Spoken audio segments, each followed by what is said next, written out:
Aaron Beelner, and Eric B.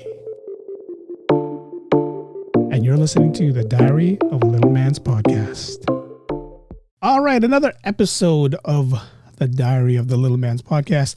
Last week's episode was fun. We went off topic and we got to know what it was like being in a tornado as a young kid. So that was cool. I liked it. I liked the whole farming story that we talked about and what you had to do with a tractor and, you know, with the Monsanto's thing that was going on. Roundup. Yeah, we talked about chemicals. Yeah, that was crazy. But today we're going to finish off where we left off last week and then go into a different topic from there. But so we'll do that. Let's go ahead and get this started. I am Eric B. I'm Aaron Beelner. And this is the Diary of the Little Man's Podcast. Mr. Aaron, go ahead and start us off. Hello. You know, it's funny. You said the word catchphrase that popped out to me, off topic. I don't think I'll ever have a tombstone. I don't think I'll ever be buried. I cremated or whatever is the way to go when that day comes. But if I had one and there was an epitaph on my tombstone, it would be something about off topic.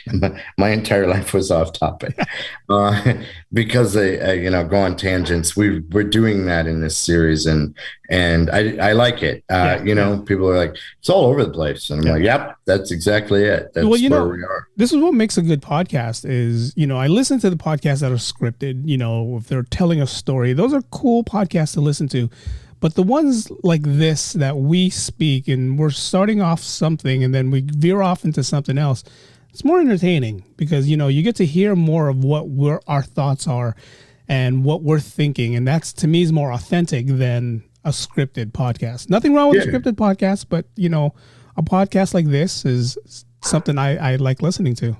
Well, and it goes to, and not to add more analogies or cliches, but I've always been a firm advocate of go with your gut. Let your impulses and instincts, especially as an actor, let your instincts and your impulses guide you. And as opposed to trying to get too heady and think about this, and this is what I should be doing, and this is how I should look, and that way they'll think this, and that way they'll think that. And here's the I'm going to make you think I'm sad. Don't get out of there. Yeah. Just what would you be like if you were in that moment? Here's what's happening in front of you. How do you feel about that? Is it sad? Okay. Yeah. Maybe it's sad and you don't, how many times, and I don't want to use, the stereotypical situations, but how many times have you been in a setting, in a situation, environment where you're not having the usual response? There's a line in a Bare Naked Ladies song about, I'm the type of guy who laughs at a funeral, and it's like, of all the different things that are before our eyes and before our senses, and, how do you, some people would act different, everybody acts differently in every moment. We do. And so just to go with those instincts and not, here's the thing, as an actor, that was very difficult for me to wrap around, and something that I had to conquer to improve myself is not to be so judgmental. Now, don't get me wrong. I mean, we were talking about this before the show. If you're offended by something, that doesn't give you the right to go up and slap somebody for it. But we also, I shouldn't say yes, but in that one, there's a good improv game. Yes, and you're still we're allowed to be affected by things, and we're allowed to be, some things may sit well with one and offend another. That part of it as an actor, allow that to happen, and then see what happens. Where if it's in a controlled situation, like in front of a TV camera or on stage, where you have a set script or there's a set storyline, how do you respond to that? How do you let it affect you and naturally go at it? And so that was a big thing as an actor, is to not, I should be feeling this way, or I should do this because that's what the audience would want. Yeah. And it's drivel. It's seems so fake. And yes, it's all fake. I mean, that's what actors do. But the old adage of we lie honestly. Yeah.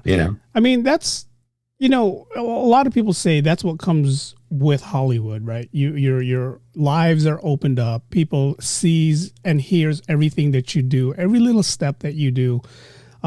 They hear you're an open book, pretty much. You have some of those who are like, no, I don't want my kids on TV. I don't want any.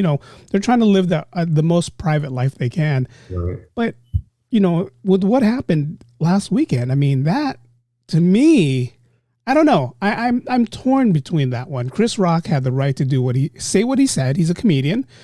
And then, Mr. Smith here just kind of blew it out of proportion. So it's one of those things where it makes me like, I'm not for either one. I'm like right down the middle, but it's just one of those things like, I don't know. It's just confusing to me. Well, if you take the personas out of it, okay? Chris Rock, Will Smith. And you just put that in an everyday circumstance. And actually, I'm going to reference my sister at this point in a second about a story she shared with her youngest daughter. Yes. That makes sense with all of this. If you take the personas out of it and someone says something, okay, and not to tiptoe down the Constitution yet, someone says something,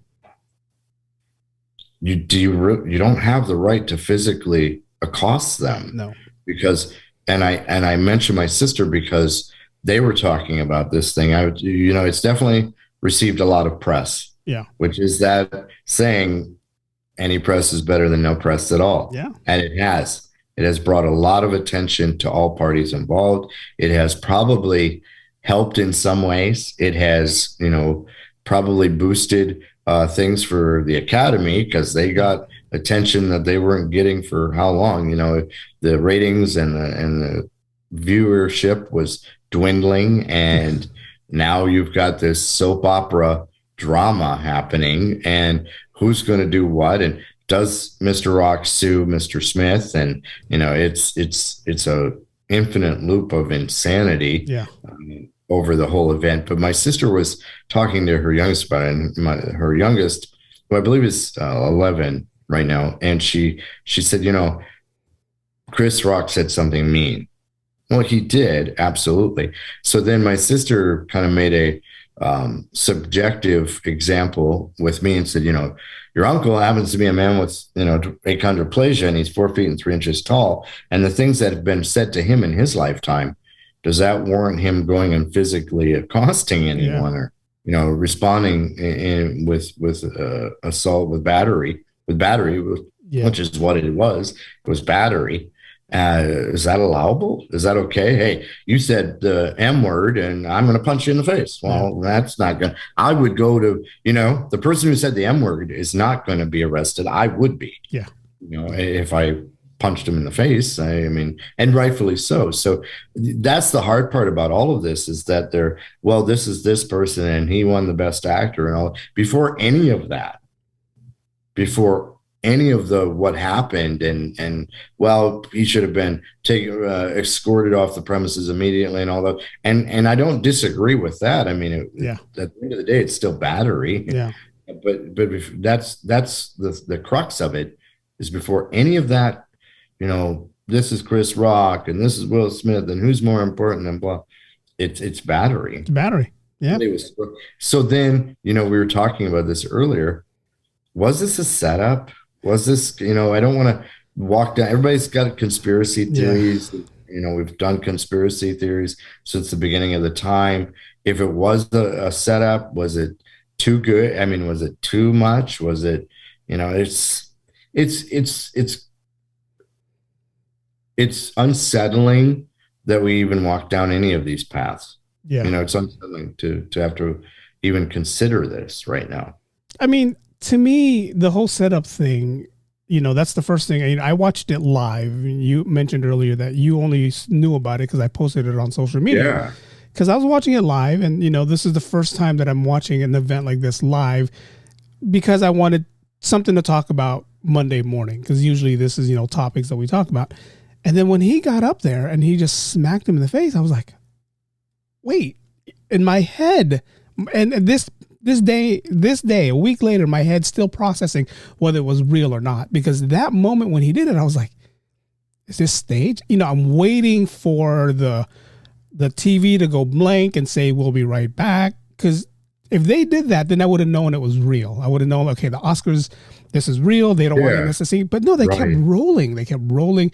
They muted Will Smith and what he said.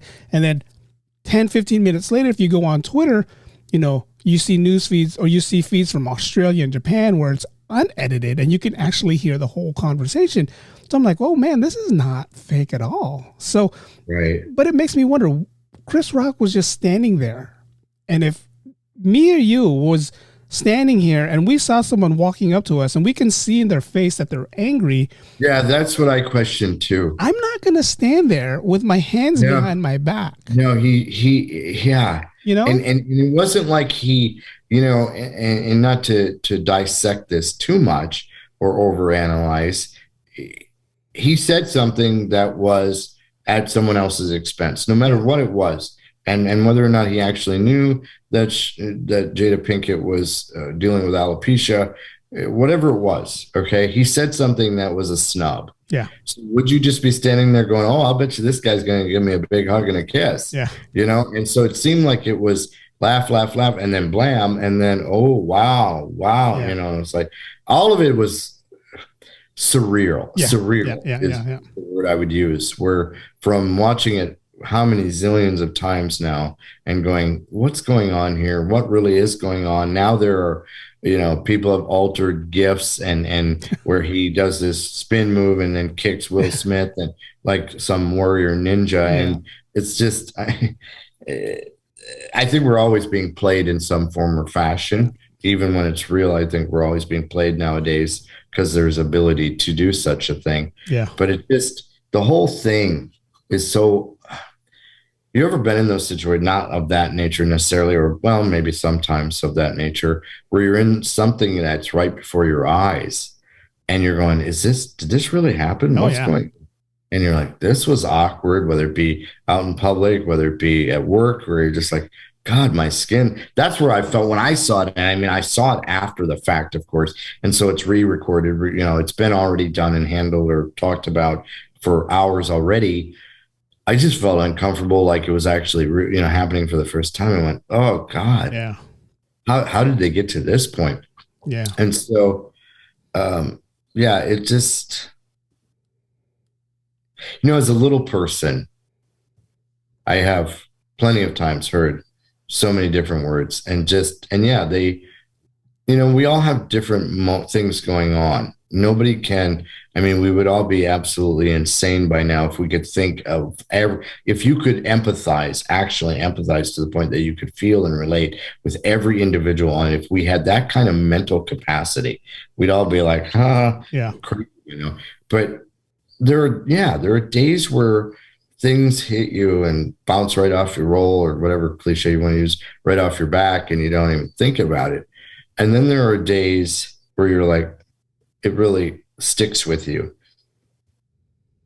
And I can honestly say, yes, I may have went, I wish I could punch that person right in the nose. You know, that's thinking it, you know, that's that initial uprising or upheaval feeling in your system. Acting on it ever. Yeah. But you know, what's funny about that is you and I we can't get away with something like that. If we wanted to do what we were feeling at the moment that someone was saying something to us, you and I, me and you, if we did something, we would automatically get arrested no matter what. Yeah. Nothing. That was the other part of it that, you know, I again, people are going, well, it's Will Smith, they're not going to do it. What that's immaterial to me. Yeah.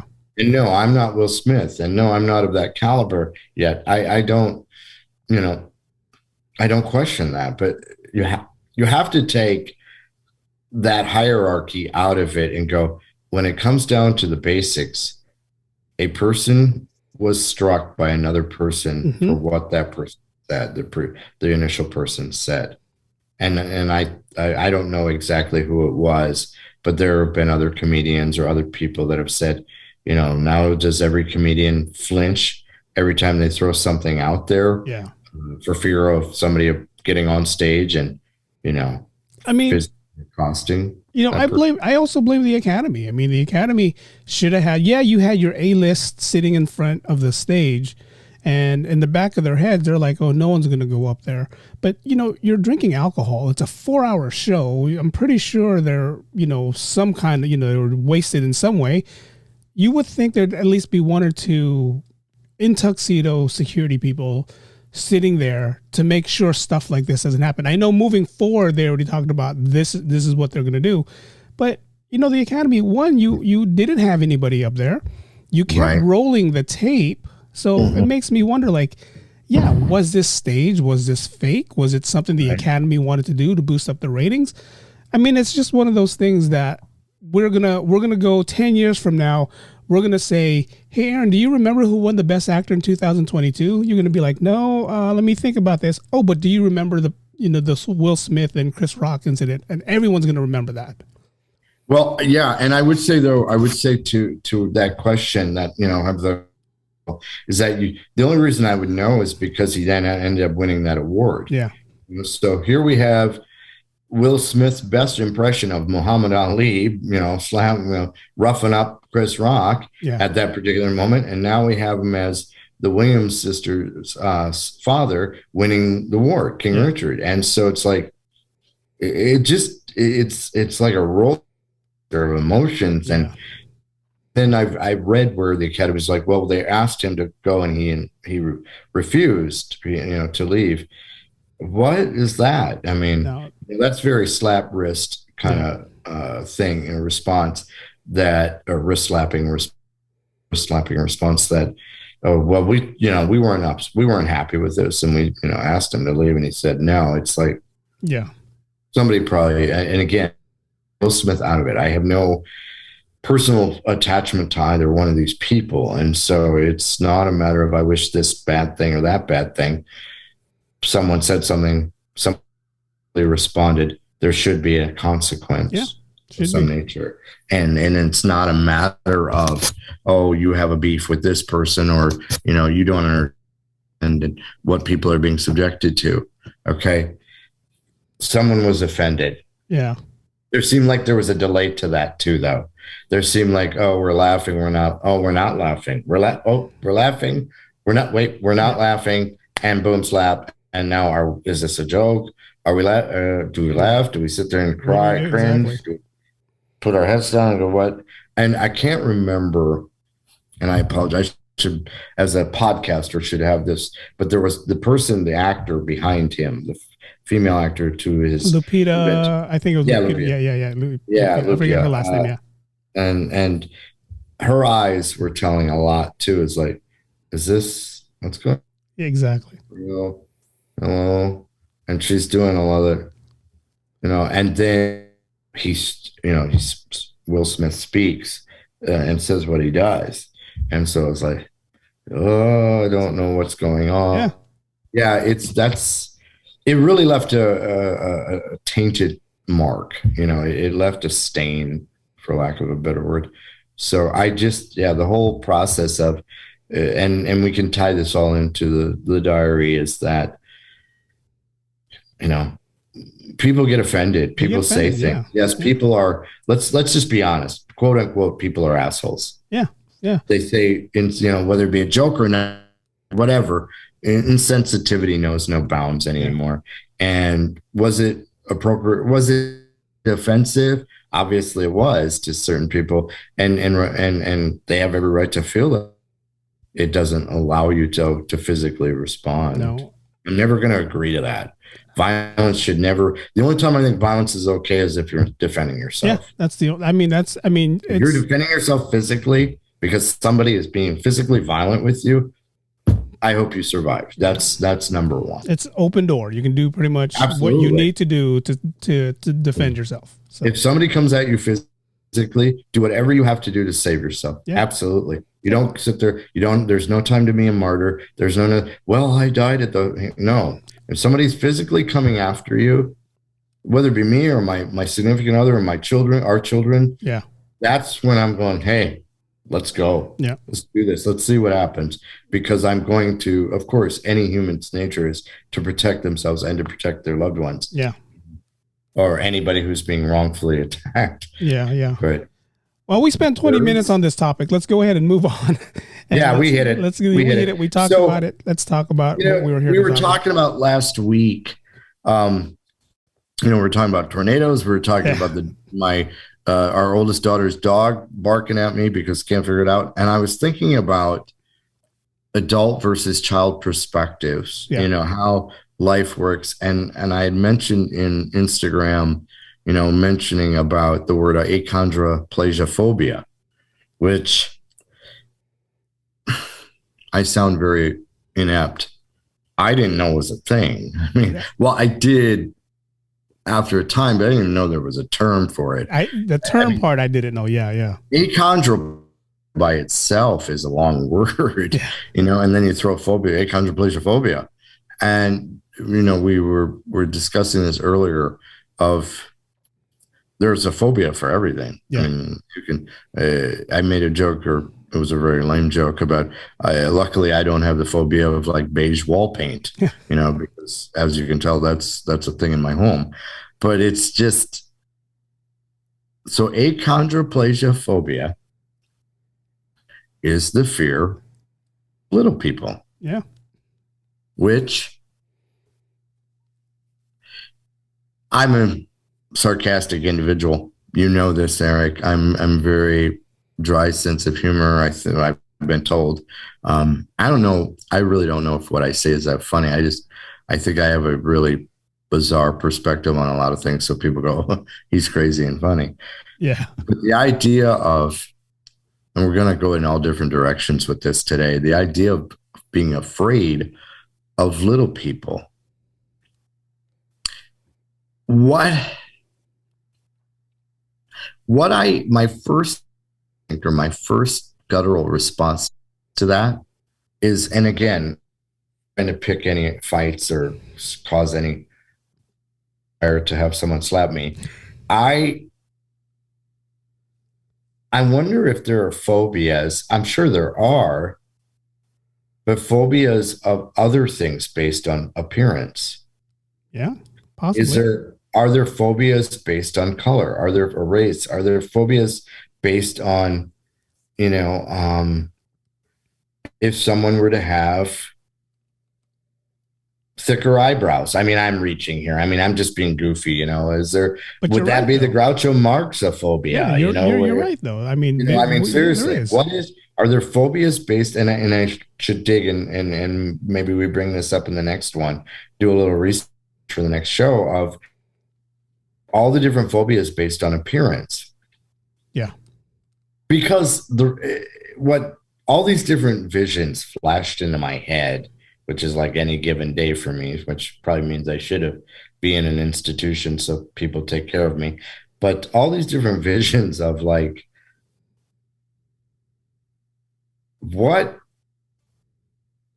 you see firsthand that would make you so nervous or scared, referencing like The Exorcist, Linda Blair her head spinning around and whatever was getting out of her mouth. I mean, does it have that kind of visceral response where you're like, yeah, and so we talked about this. And so I'm going to open that can of worms. It was actually February in 2012. So this last February marks the 10-year anniversary of when Rosie O'Donnell mentioned her fear of little people on her show. And Chelsea Handler was a guest on that show at that time. They were talking about who I believe, don't quote me on this, I'm almost 100% though, the man by the name of Chewy that was part of Chelsea Handler's show. He has since passed away. Yeah. And that Chewy, she made such comments, such offhanded comments, fairly offensive, really, when you think about it. Yes, they're jokes, which she didn't get slapped for, but I'm going to be running with that whole slapping thing. Sorry. Yeah. She made comments of, she gave this person a job, little person a job. Yeah. And if she hadn't done that, he would have never found work. And which I thought, that's offensive. This is Chelsea talking now. Rosie, what I recall of it and what I've read in articles, Rosie was just like, she had made some inference that it came from her mother or her grandmother watching The Wizard of Oz when she was younger and being afraid of just her natural instinct to the munchkins. As a child, Rosie O'Donnell's natural instinct. And so again, you're talking about those, you know what I mean? Those are, I hope, unless you're reenacting the munchkins, you're not seeing people that are dressed up in those outfits walking about in public and living that lifestyle. And there's actually a yellow brick road. I mean, that's all fantasical. That's all very much, make believe. Yeah. And so to compare that in itself alone is offensive, because it says these people are only in that realm, to even address people who happen to be little people or short statured. They're only in a realm of make believe and weirdness. And if it's outside of that, we don't acknowledge them and they don't exist. Yeah. But what really got me, and I want your viewpoints on this, please. What got me was all of that. And there were people who responded to it, and people in the LP community and people of other backgrounds who said, that's kind of ridiculous. Yes, if you have that fear, I guess you can't control your phobias, but to talk about it and make it like it was a punchline, because the one thing that Chelsea had said was she would never have sex with a, and that would be child abuse. And then it went to that really weird place. And which then makes it even further, people who happen to have achondroplasia, people with dwarfism, it went to such an estranged place that there's this reinforcing of the freak of nature thing then. And there's this reinforcing of, these people are weird and bizarre and we should just laugh at this. And it's, if it were any other physical difference, and I'm not talking about other disabilities, that shouldn't be, any, easier to swallow. But if it were about, race or were about gender, and, I'm uncomfortable, I'm not specifically, but if we're using this as an example, I'm uncomfortable with white women, so now every time, how would people reply to that? Yeah. Or any other, situation? What all of it really, this whole, and I have some personal experience I want to share later in the show, but achondroplasiaphobia really exists. What are your thoughts? I blame and for the listeners and the people viewing, you guys can get me on this later on, but I blame Hollywood. I do. And the reason why I blame Hollywood is like every show we saw or we watched, movies that we watched back in the days, from Willy Wonka to Wizard of Oz, little people was always either in costumes or in makeup that would put people, regular people, if they saw them in public, afraid of that. I don't remember a movie back in the old days where they had a little person on there playing a regular person. That's true. Like makeup, if you go back to the 70s, 60s, 80s, even, it was just most recent, 80s and 90s maybe, where a little person played just a regular person, not in makeup. Just whether it be an attorney, a doctor, or whatever, but just something of a not such a fantasical or weird, mythological sense, if you will. Yeah. That's interesting. Yeah, you're right. I mean, I'm looking back at there was and granted it was kind of a reenactment of Hugh Jackman played in The Greatest Showman on Earth. Yeah. It was about P.T. Barnum, if not mistaken. Yeah, I think it was. So, and he had a little Tom Thumb. the Yeah. character of Tom Thumb. But the idea of Tom Thumb like reinforces that, not the movie about Tom Thumb, because it was just addressing here's what was happening, but it reinforces that circus presence. Yeah. It reinforces, where you saw the bearded lady and the person with two heads or whatever was being, pushed for ticket sales. The little man, the little woman, whatever, these little people who live in these little homes and these little villages, nowhere near reality. And so, you're right. It gives that altered and weird Willy Wonka sense, I mean, it's like, think about Willy Wonka. Think about all of that. Yeah. I mean, if you think about it right now, if I have friends that are naive and ignorant, and if they see a little person on the street, the first thing they say is, look, it's an Oompa Loompa, right? Because that's what we saw growing up. We never saw, if we saw a little person playing Dr. Beelner, then we would have been like, oh, look, that's Dr. Beelner. Then, maybe the persona of seeing a little person would have been more on the positive point of view, right? Yeah, a humane sense. Yeah, hey, it's just a person like anyone else. They're just shorter, and you're absolutely right. I mean, I'll give, like Meredith Eaton, who played in the series Boston Legal, she was an attorney, I think, in that series as well. Great, wonderful. They're just human beings. Yeah. The name. And I don't know, I don't remember. I should probably do some research on this before I get too involved with this. But there's a politician by the name of Joey Roach in Texas. I don't know if you ever, and there was news of him because fellow colleague who was also on whatever political stance was making comments about him and his stature. And it's like, are you serious? How can you not know that that's, hang on, my phone, my batteries, there we go, plugging in to get some juice on the old laptop here. How can you not know that that's offensive?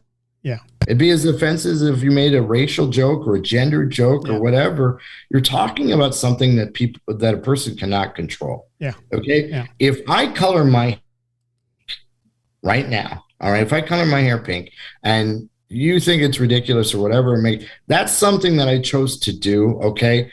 Good, bad, or otherwise, but you don't like what it, or I'm comfortable with it. So be it. It is what it is. Yeah. But you're making jokes and marginalizing human beings on things that they physically can't control. I can't control you can't control your ethnicity. I can't control my ethnicity. I can't, even if I did, why am I, I am who I am. Yeah. But to ostracize and marginalize an individual because there's that idea of, oh, these little people are freaks and and you're right. You're right. I think we need to delve into that full on of the Hollywood sense of little people. Okay. I mean, don't get me wrong. When I was a kid, I loved Star Wars and stuff, but then they're like Ewoks, you know, and I remember hearing when Eddie Baker died, who was the person who was actually inside the R2-D2 capsule, the bottom shell of that. So it's like, it's always been that whole circus of presence, and they're freaks. Yeah, they're freaks. Even in a movie like Willow, I love Willow. I love the actor who plays Willow, but that was more of a fantasy for a lot of us. Warwick Davis, yeah, that was more of a fantasy for us. And again, from this day on, I still can't think of the very first. I'm gonna have to go with Game of Thrones, where I actually saw a little person play a little person and not some kind of, character where he was in makeup or she was in makeup. It was just a little person playing a little person role. And I don't think Hollywood's ever done that. I don't think, even from this day on, if you open up TikTok, if you open up these things, you have little people portrayed as either a scary something or just like a running joke. And, Right. And there have been instances, where they play just, human beings or average, but not enough. Yeah. Obviously not enough. The reinforcement has been that circus feel, that bearded lady, here are all the freaks. Yeah. Oh, the little folks are in that. And so that's the part of it. I just looked up David Rappaport. Okay. And he was in Time Bandits. He had been in LA Law. He had appeared in that, but he was in, I think his leading role that was The Wizard. And it was that out in the 80s, I think. And that was his like big, he had exposure, but he himself took his own life. And so a diminutive toy maker battles evil while aiding those less fortunate. So it still had this magical sense, The Wizard, you know, or like you said with Willow and nothing. I know Warwick Davis. I've spoken to him. Super talented, super intelligent human being, and all those things. And it sounds like I have to reinforce that they would be that. Yeah. You know, that's the other part that sucks is that you have to. I don't have to feel like it's inherent that you go, this person is shorter and whatever, and they are a human being with the same mental capacity as anyone else and the same emotional and spiritual capacity. I think that's very important to share too, and to think about that. And I'm guilty of it, where you feel like you have to reinforce it and go, yes, they're this size, an adult, and they have a brain, and you know, I can use, and I don't mean any disrespect to not get this story exactly right, and I don't address this story. If we have, please remember, because I 8 million things in our heads in the last. Is this show 6? I think this is show 6. Anyway, I think this is our 6th episode. Our 6th episode, yeah. In these 6 episodes so far, I'd mentioned, I don't know, did I mention the name Michael Ain? I don't think so. Who is a orthopedic surgeon, and he shared his story. I think I'm getting this pretty close to correct. He had applied, and this was in the 70s, I want to say, or early 80s, 70s maybe. He had applied for medical school, like 13 different schools, if I'm not mistaken, and was shot down by all 13 because that idea of this little person being a doctor, well, nobody's going to listen and trust you. And you're like, what? Because of my physical appearance, even if I've passed, you know, been swimmingly in schools and proven myself, residency, whatever, saved someone's life, let alone, you're not going to trust me as a doctor because I not 6'2" and tall, dark, and handsome and all this. I mean, how shallow is that? Anyway, the story, what's beautiful about that story is he applied to 13 schools. If I'm not mistaken, this applied to all 13 again the second year and was accepted at Brown University. And he's one of the orthopedic surgeons at Johns Hopkins. I think he's still there today. So look where he went. You know, he didn't let anyone tell him no. You know, he pushed and he found that venue, or he found that path to a school that was going to allow him to do what he knew he could do, he could prove, and he did it. And again, achondroplasiaphobia.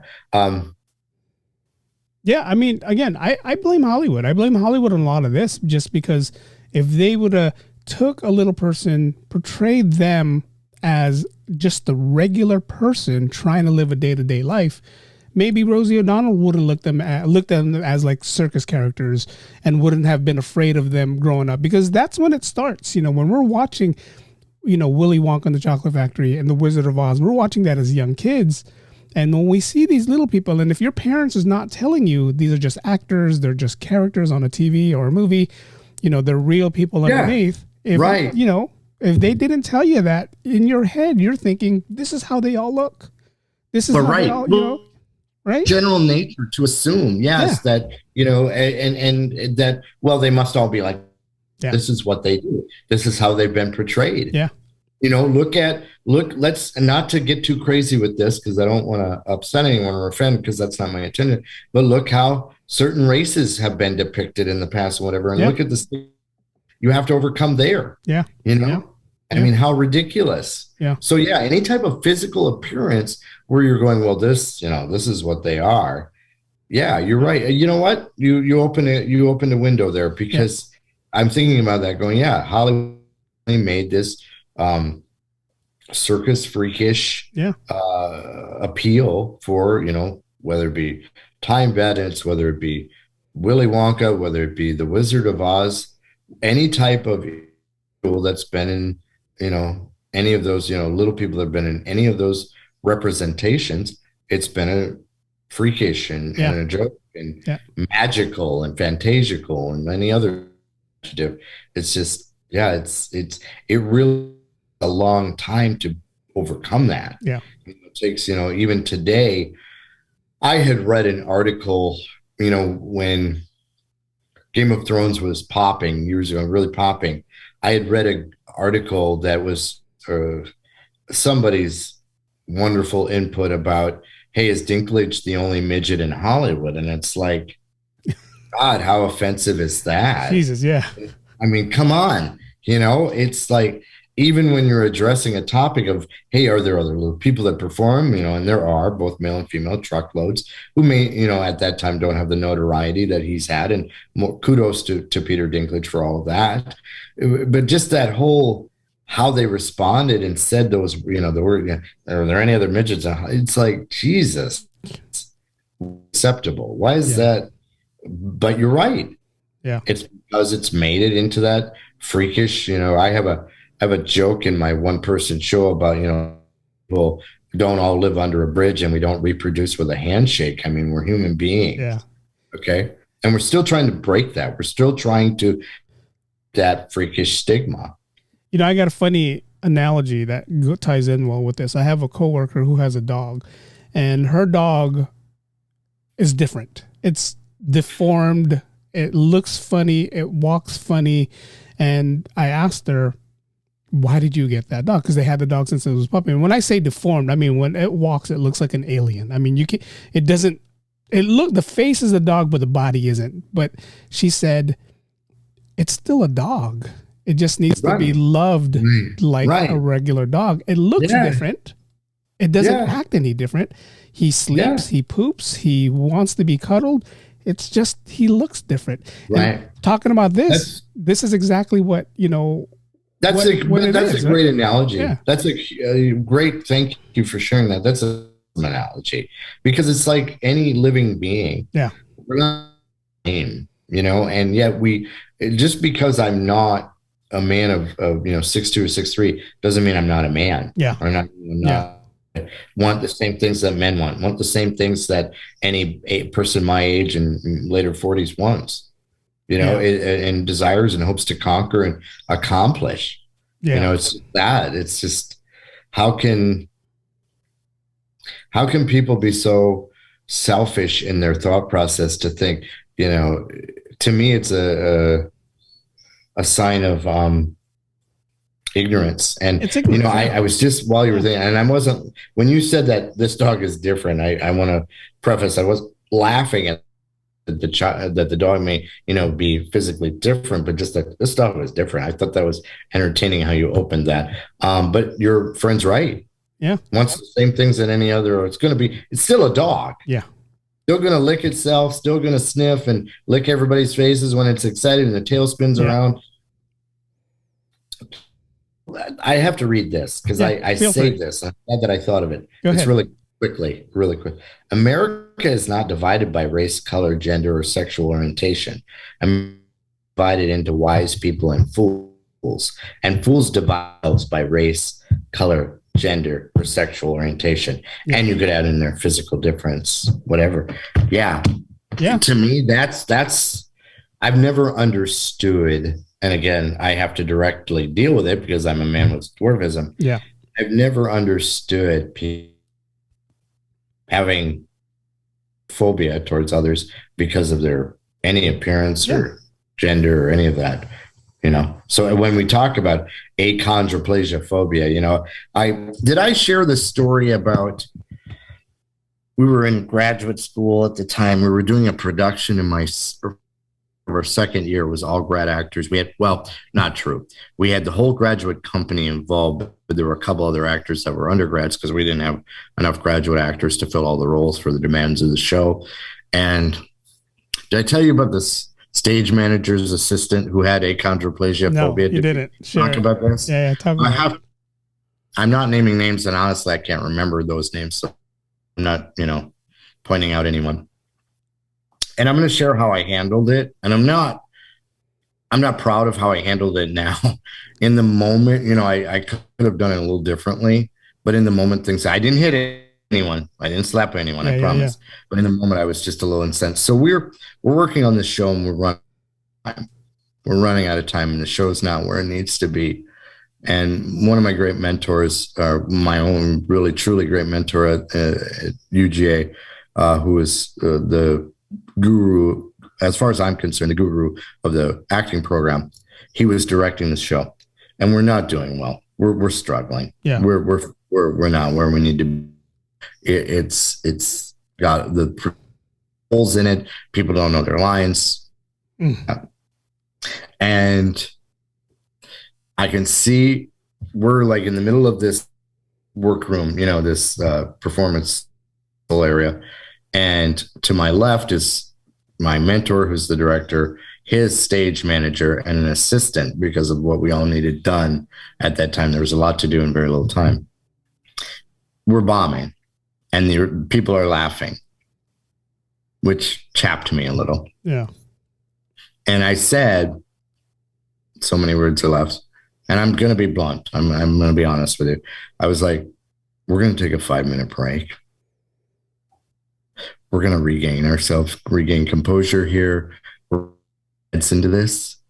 And then we're going to come back and start again. I actually stopped the rehearsal, which not about ego, whatever. I was just like, this is stupid. This is frustrating. We're really not doing anything here. We're not improving this. It's going backwards. Yeah. I didn't say that. I'm thinking that. So I said, what I did say was, and if anybody fucking laughs, I'm going to lose it. So we take our 5-minute break.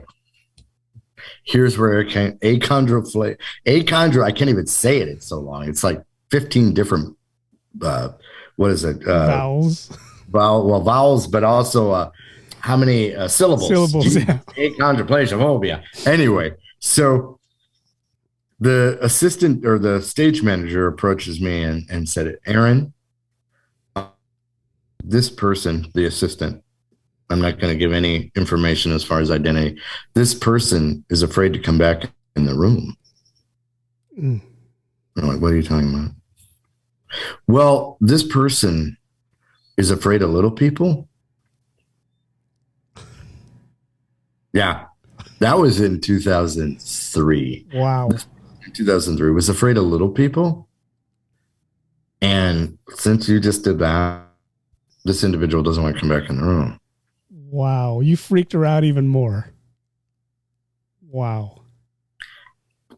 This is what I'm afraid. This is what I'm not proud of. I'm not proud of the next step after that. No physical accosting, I promise, no battery. I went out into the hall. This person's standing in the hall.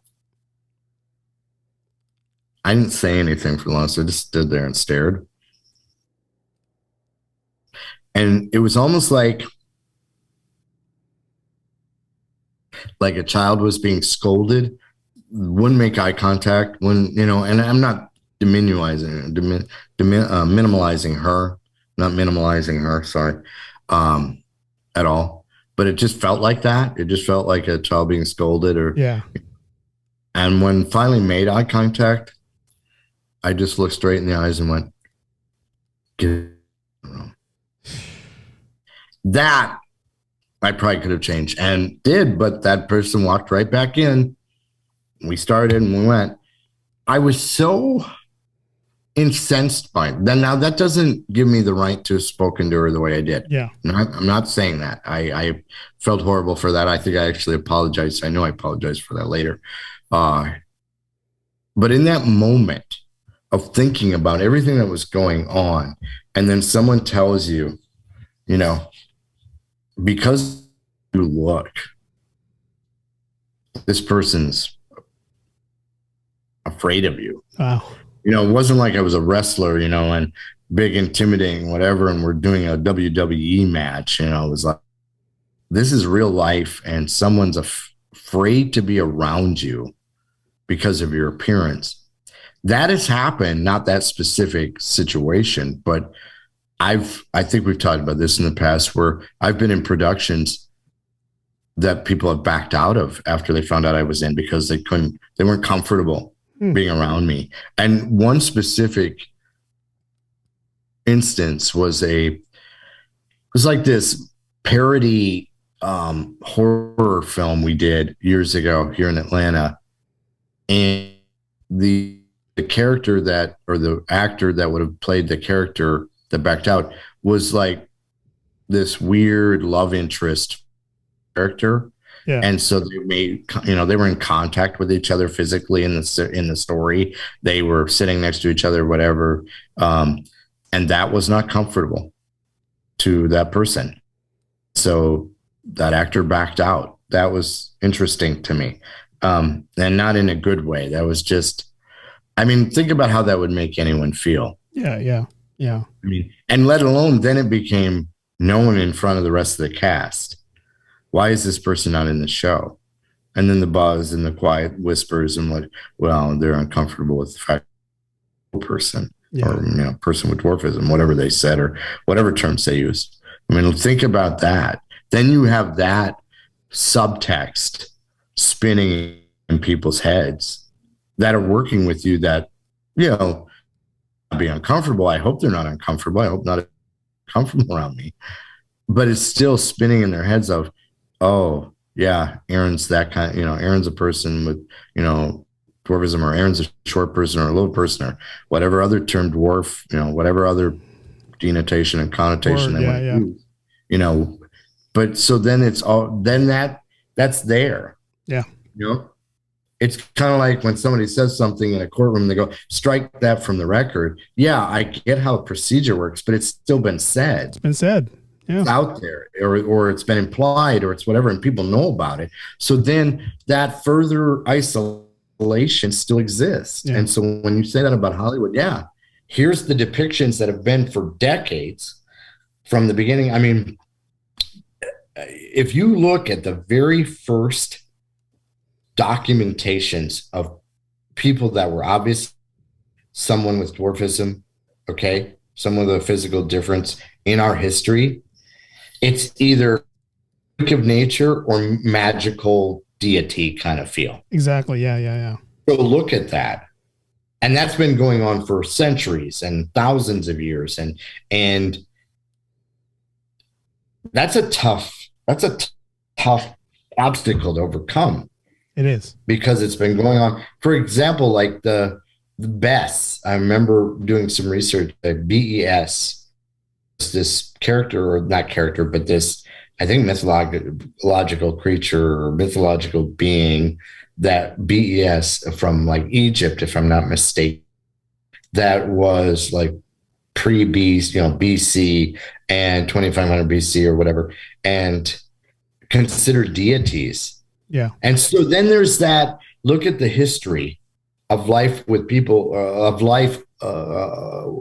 of people with skeletal dysplasia, of where it went. It's kind of been up and down and up and down, the medieval jester and, deities to jesters, to circus freaks, to, hey, this is just the person who lives next door to me, to, whatever it is. It's been quite a journey, Yeah. I heard a person say, this is a man with, I think he had pituitary dwarfism, which is kind of like Hervé was, everything's in proportion, very, I don't want to say petite, but smaller and in proportion. Achondroplasia is, different. It's not in proportion. Anyway, this person had that there was a African-American person who said to him, for 200 years, my people were enslaved. Yeah. And for 1,000 years, my people were given as gifts. I mean, think about that for both angles. Whenever you've marginalized a person that they're a piece of property, slave, how horrific, gift as the jester or the king and children. Yeah. I mean, that's we're in 2022, and I'm not saying it's that ridiculous, but we're still overcoming that sense, like you said, that Hollywood has portrayed of, hey, they're just freaks. We either laugh at them or we poke at them or we, Yeah, I mean, I mean, if we go back, and I'm gonna try to find that Rosie O'Donnell clip, but if they go back and ask her why or what got you started, or what made you afraid of little people, I guarantee it's going to be a movie that she's seen, something Absolutely. that she's seen that freaked her out. And then when she finally saw one in person, she just remembered that movie, and it all triggered her. Yeah. So yeah, just by numbers, because looking at the numbers, the chances that you, and this sounds like a weird statistic to have, but the chances of ever meeting a person with skeletal dysplasia or dwarfism in the flesh is minimal, just because there are so few, just because of how it occurs in genetics and time and history and births. Okay. If it's 1 in 30,000 births, and we've done these numbers, I don't want to do the numbers again, but that means, there aren't that many in the US alone or anywhere alone. So your chances of meeting that individual are small. So yeah, how did we see them? Well, we saw them on TV. Yeah. Well, what were they doing? They were freaks of nature. Yeah. Whether they were munchkins or they were Oompa Loompas or they were whatever, they were these unique characters that didn't feel, even though human, I mean, not to knock anybody's performance, whatever, but even like Fantasy Island. Yeah. Think of, which was in people who are not that old would go, what's Fantasy Island? Who's that? Not the remake Fantasy Island. Right. Think about like Ricardo Montalban and the whole idea of tattoo. I mean, you're going to this island to get away from reality and enjoy time away. And here's this little creature. Yeah. I mean, here's this little tattoo guy that everybody's like, oh. And of course, that series to get attention. Yeah. They, who's Tattoo? Who's Tattoo? So, what is he? Yeah. Yeah. It's that, to overcome that is still not done. Yeah. I mean, it's still, and I don't want to, woe is me thing, but it is that stigma. It's the stigma. And it's sad because, me growing up as a kid, before I first saw the first little person in person, I would only see them on TV. And, you're right, Tattoo I would see on TV. I first saw him on the James Bond movie, The Man with the Golden Gun. Yeah, that's where I first saw him before Fantasy Island came out. But yeah, we were given that persona that this is what they look like. And when you finally see them and they're just regular people, you're trying really hard. It's kind of like the whole Will Smith slap. It was hard for me to process. It's like, wait, am I seeing a munchkin, or am I seeing a real person? Right. It's one of those things. But my mom and dad, thank you for my mom and dad, who never said anything bad growing up. They never said, oh, that's an Oompa Loompa or that's a munchkin. Right. They told me, hey, this person has, I don't remember, they didn't use the word dwarfism, but they didn't use the M word either. They said a word and they said, it's just a regular person who wants to buy groceries. Because that's the first time I saw one was at a grocery store. Oh, wow. Yeah, that's a great. It was at a grocery store. Think about how, and cut you off, but I'm loving your parents for that. Yeah. Think about how pertinent and poignant, perfect that statement is in the moment. It's just a regular person who's trying to buy groceries. And you said the man with the golden gun, and I'm trying to think, I mean, even that sensationalized for her. Yeah. I mean, it's, it wasn't like he was, your CPA in that movie. In that movie, he was some kind of out there, I don't want to say outlandish, but borderline outlandish character. Yeah. So yeah, that's been constantly forced. Yeah. And you're right. Hollywood has done a very good job of that. And then go, well, we don't know why there's such stigmas and problem. Well, because you put them there. Here it is. Yeah, exactly. I mean, if I met someone before Willy Wonka, before, Wizard of Oz, then I would have known, oh, this is just a little person trying to pay the bills and trying to, make money and support their family. But Hollywood embedded that in us, that this is what the characters are going to be. This is what they're going to look like. And this is how we're going to portray them. And here you have Rosie O'Donnell, who's afraid of them because of probably something she watched. And it's, it's like, you don't see little people running around terrorizing you guys or terrorizing us regular people, and yelling down, running down a brick road and all this. And I mean, you don't see that. Overstep my bounds, but I think this is a great analogy, especially with like the Me Too movement. Yeah. Hollywood's also done a really good job in many ways. And this is insulting to Hollywood, but like marginalizing females and going, females are pieces of meat and they're sex objects, and that's all they're worth. And so then you go, well, no wonder we have such disturbed senses of what, not everybody, but what's been, crammed down our throats of, well, no wonder women are being, over it and tired of, hey, I'm not, it's not just because I have these curves and these features and whatever. Yeah. I'm a human being first. I want to be considered equal, no matter what genitalia is. Jesus. Yeah. And that's the truth. I mean, we're all guilty of some form or fashion of comparing and judging and marginalizing in some sense. But how disgusting. Why was that ever allowed? Well, because it made money. That's the truth of it. It made money. We need somebody of a freak of nature in our show. Yeah, that's what, going back to the whole Will Smith and Chris Rock thing. And that's where I think Hollywood goes back, even back to the Oscars. It's all about money. It's all about, if I can make this look real enough, our ratings are going to go up. People might watch next year. So same thing with little people is, if I put a little person in my movie and dress him up and make him look like Chucky and give him a knife and, right. All of a sudden it's like, okay, the ratings goes up. People, but what happens to little kids who is watching shows like that? It's like this little person who looks like Chucky is walking around Target, now this little kid is going to have have the phobia. Exactly. Because they saw this on TV, Yeah. I say we wrap with that. I think you nailed that right on the head. You hit that right on the head. That's exactly it. Yeah. It's that whole impression, giving, that impression or that stigma imprinted on an impression mind. Yeah.